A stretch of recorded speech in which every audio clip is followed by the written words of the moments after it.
তো আপনাদেরকে আমি যেটা বলতে চাচ্ছি, দরদ মুভি আমরা কিন্তু দেখতেছি, ট্রেইলার এখনো লঞ্চ হয় নাই।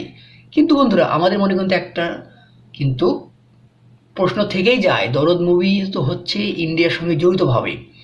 তো এই মুভির বাজেট কত টাকা ছিল, এই মুভির ভিএফএক্স কি হবে, এই মুভির এডিটিং কোথায় হবে, মুভি আসলে যে নায়িকা, সে নায়িকার কস্ট সে কত টাকা নিচ্ছে, আমরা কিন্তু এগুলো কিছু জানি না।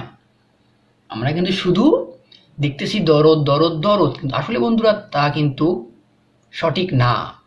আমাদের কিন্তু জানা দরকার যে দরদ মুভির আসলে আপডেট সব কিছুই, আসলে মুভি কেন ভালো হবে সেটার পিছনে কিন্তু অনেক কারণ থাকতে পারে, আমরা কিন্তু সেটা কিছু জানি না। তো আমি চাই আপনারা আজকে আমার মাধ্যমে সব কিছু জানেন। তো চলেন বন্ধুরা শুরু করে দেই। মেরা নাম यानी मुझे हमेशा हिंदी आ जाती है। আপনারা কিছু মনে করবেন না, আমার কথার মাঝখানে হঠাৎ করে হিন্দি চলে আসে, কারণ আমি হিন্দিতে অনেক সময় কথা বলে থাকি বেশি, যে কারণে বন্ধুরা। তো চলুন, আমার নাম হচ্ছে এইচডি, देखेंगे एकदम पूरा क्लियर। तो आ जाइए।